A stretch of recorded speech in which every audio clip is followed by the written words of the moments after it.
Bienvenidos. Donald Trump no deja indiferente a nadie. El presidente estadounidense cumple la segunda jornada de su visita al Reino Unido.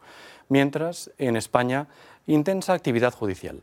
La Fiscalía ha presentado unas conclusiones durísimas en el juicio contra los independentistas catalanes. Además, el Tribunal Supremo paraliza la exhumación de los restos del dictador Francisco Franco del Valle de los Caídos. Son los principales argumentos informativos de esta edición de Euronews Hoy, que ampliamos, como es habitual, después de nuestros titulares. Un potencial tremendo. Donald Trump consolida su futura alianza con el Reino Unido para cuando llegue el Brexit.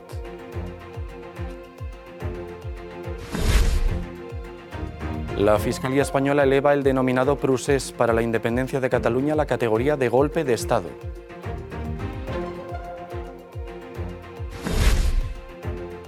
Ni una menos, las mujeres argentinas denuncian la violencia machista y reclaman una nueva ley sobre el aborto.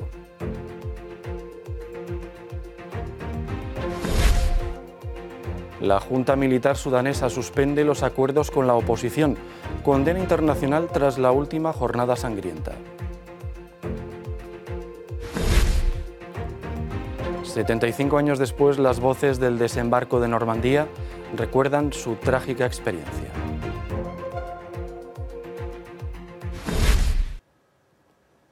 Empezamos con el relato de la segunda jornada de la visita de Donald Trump al Reino Unido.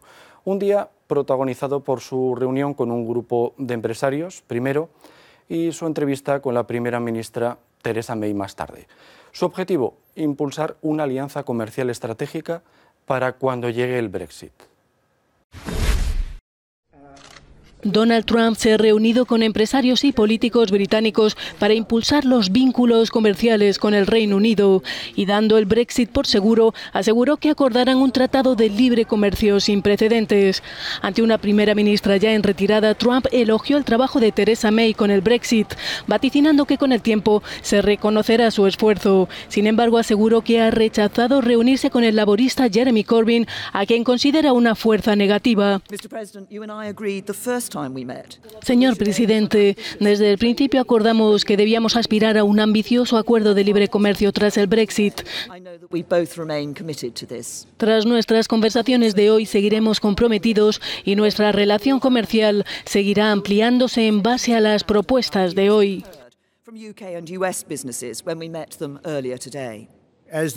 Mientras el Reino Unido se prepara para su salida de la Unión Europea, nuestros países están dispuestos a acordar un acuerdo comercial fenomenal. Hay un tremendo potencial en ese acuerdo. Probablemente representa el doble o el triple de lo que estamos haciendo ahora, señaló Trump en la rueda de prensa conjunta. Trump ha restado importancia a las protestas contra su visita de Estado. Respecto al tema de los aranceles a México, el presidente estadounidense dijo que es muy probable que se comiencen a aplicar el próximo 10 de junio. Los viajes del presidente estadounidense nunca están exentos ni de polémicas ni de protestas. Veamos la otra cara de la visita. Independientemente de los encuentros llevados a cabo y de los acuerdos alcanzados, el viaje de Donald Trump al Reino Unido será recordado por el impacto que ha causado en decenas de miles de ciudadanos británicos. Londres fue este martes escenario de sonoras y multitudinarias protestas contra la visita del presidente estadounidense. Los manifestantes partieron de Trafalgar Square rumbo Downing Street, donde Trump se reunía con la aún primera ministra Theresa May. Entre ellos estaba el líder de los laboristas, Jeremy Corbyn.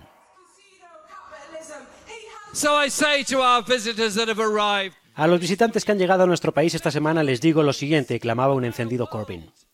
Piensen en un mundo en paz y desarmado, en un mundo de reconocimiento de los valores de todos los pueblos. Un mundo que derrote el racismo, la misoginia y el odio religioso.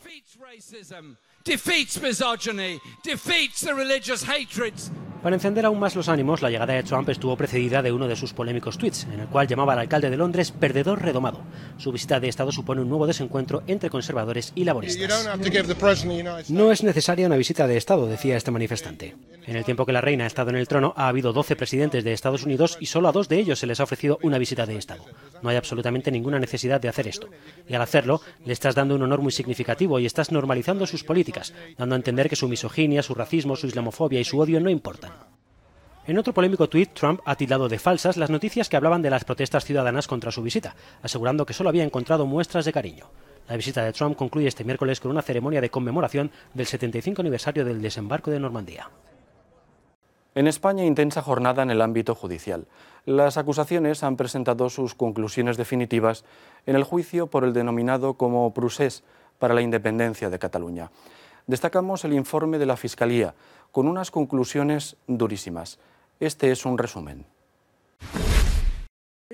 Hubo un golpe de Estado en Cataluña en 2017. Así lo ha descrito el fiscal de Sala del Supremo, Javier Zaragoza, que ha destacado la violencia que se produjo en el mes de octubre durante la presentación del informe de conclusiones definitivas del juicio del proceso independentista, que quedará visto para sentencia la semana que viene.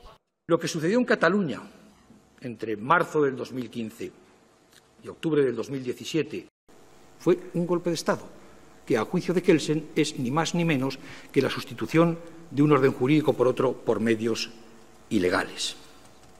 La expresión hasta ahora solo había sido utilizada por la acusación de Vox, pero no por el Ministerio Público. Además, la Fiscalía niega que haya presos políticos y ha considerado probado que hubo rebelión y que su motor principal fue Oriol Junqueras, junto al huido de la justicia española Carles Puigdemont.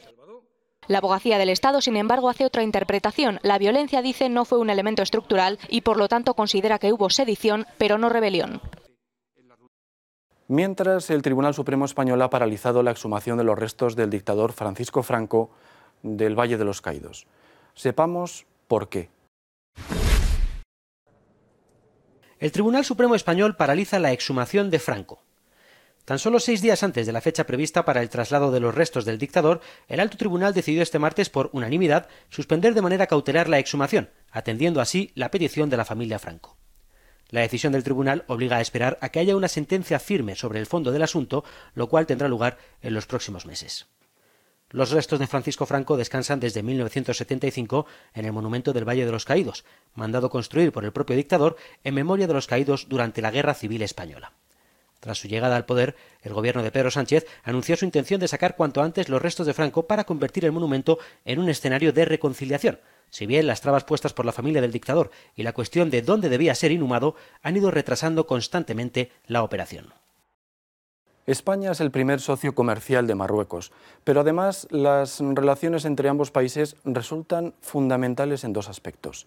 Primero, la inmigración del norte de África hacia Europa y además la lucha contra el terrorismo internacional.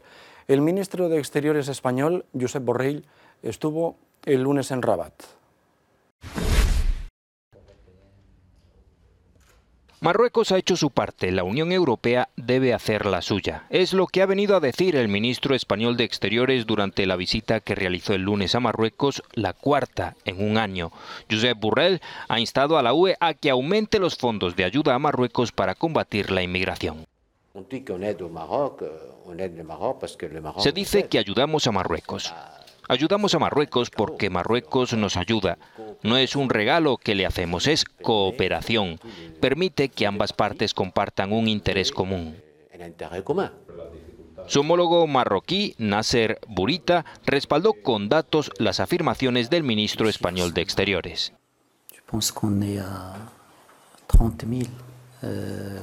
Las cifras están ahí. Creo que hemos abortado 30.000 intentos de migración desde enero. 30.000 es enorme. También hemos desmantelado más de 60 redes de intermediarios de migración en los últimos 5 meses. El endurecimiento de la política de inmigración por parte de España y el incremento de la vigilancia y la presión policial contra los migrantes en Marruecos ha disparado las críticas de algunos colectivos pro derechos humanos. Desde enero han entrado ilegalmente en el país por vía marítima y terrestre 10.465 personas, casi un 6% menos que en el mismo periodo del año pasado. Argentina es uno de los países del mundo con mayor violencia de género. Se calcula que una mujer muere asesinada cada 30 horas. El colectivo Ni Una Menos ha llevado su grito a las calles y plazas de todo el país. Ni una menos, han vuelto a gritar las mujeres en Argentina. Cuando se cumplen 5 años del nacimiento del movimiento contra la violencia machista, miles de personas han vuelto a movilizarse por todo el país para exigir que la protección de las mujeres se convierta en una prioridad para el Estado.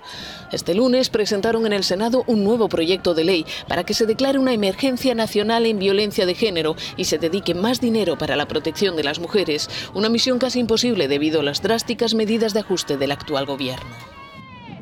En Argentina, a lo largo de todos estos años, a pesar de la denuncia, de la fuerza de las movilizaciones, del movimiento de mujeres, el Estado sigue mirando hacia otro lado, sigue destinando un presupuesto magro que, para que conozca todo el mundo, es menos de $1 por año por mujer para terminar con la violencia de género. Nosotras habitualmente tenemos una tradición de manifestaciones callejeras, es el lugar donde traemos nuestros reclamos y nuestros gritos de justicia y en este caso de basta de matarnos, vivas nos queremos. Según la Corte Suprema de Justicia, en estos 5 años de movilización, casi 1.200 mujeres y niñas han muerto en Argentina víctimas de la violencia machista. En lo que va de 2019 se han registrado 133 feminicidios. También en Sudán dialogaban la junta militar en el poder y los opositores. Sin embargo, la violencia desatada el lunes por el ejército sudanés, con más de 30 personas muertas, ha complicado mucho las cosas. La ONU y la Unión Europea encabezan la cascada de condenas de la comunidad internacional contra el ejército sudanés tras su brutal intervención contra el campamento de protesta ciudadana que llevaba 2 meses instalado en las inmediaciones del Estado Mayor. El ataque de las Fuerzas Armadas para despejar la zona dejó el lunes al menos 35 muertos y decenas de heridos. Algunas de las víctimas eran niños. Ante el aluvión de críticas, el Consejo Militar de Transición emitió un comunicado en el que expresaba su pesar por el modo en que se había desarrollado una operación diseñada para expulsar, según sus palabras, a alborotadores y pequeños delincuentes.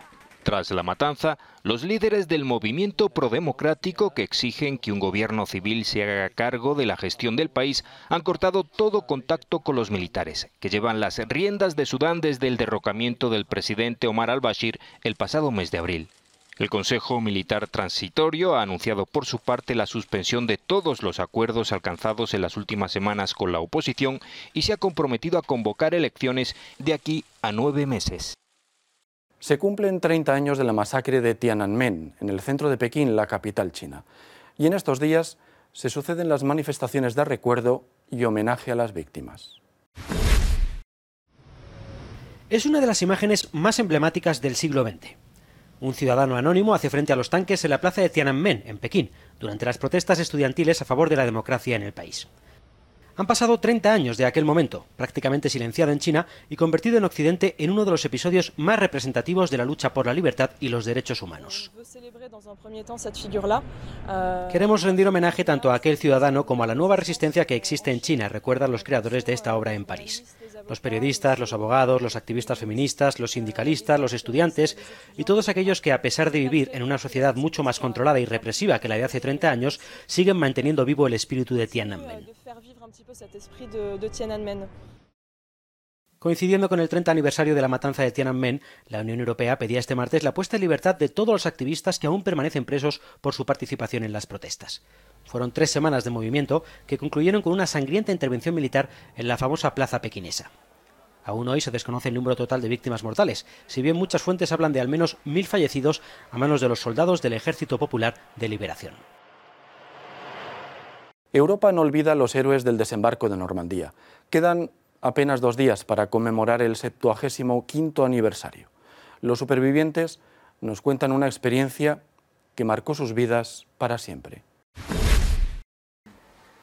Venció la Segunda Guerra Mundial, pero todavía libra batallas en su memoria.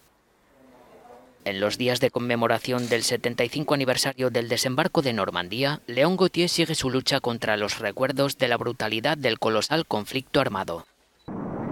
Él es uno de aquellos soldados que integraban una de las primeras oleadas de comandos franceses que asaltaron el frente de Sword Beach, una de las playas normandas que defendían las tropas de Hitler. Los soldados alemanes nos disparaban desde su búnker. El plan era correr tan rápido como pudiéramos e ir hacia el búnker. Cuanto más cerca estás de él, más estrecho es el campo de tiro para quienes están dentro. integrante de las fuerzas especiales del capitán francés Philippe Kieffer, el otrora boina verde recuerda cómo el coronel británico Robert Dawson les permitió guiar las operaciones en un gesto simbólico. Volvían a su país para liberarlo. El coronel Dawson, que estaba con nosotros, nos dejó avanzar unos 20 metros y nos dijo: yo voy después de vosotros, volvéis a casa, id en cabeza, sed los primeros. Estábamos muy contentos por volver a Francia, estábamos ansiosos.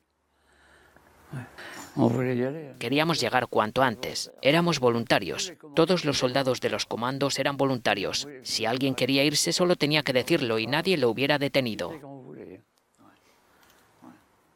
El excomandante de la Infantería de Marina tiene hoy 96 años. Vive a pocos cientos de metros de un búnker de hormigón que él y sus compañeros de las fuerzas del capitán Kieffer tenían la orden de tomar y asegurar antes de dirigirse hacia las tierras del interior. Estos días reflexiona sobre los amigos caídos y los enemigos por igual. Llega el momento de decirles hasta mañana, no sin antes recordarles que pueden ver todas estas y otras noticias en nuestra página web y en nuestras redes sociales. Reciban un cordial saludo en nombre de los editores, técnicos y redactores que ponen en antena Euronews Hoy.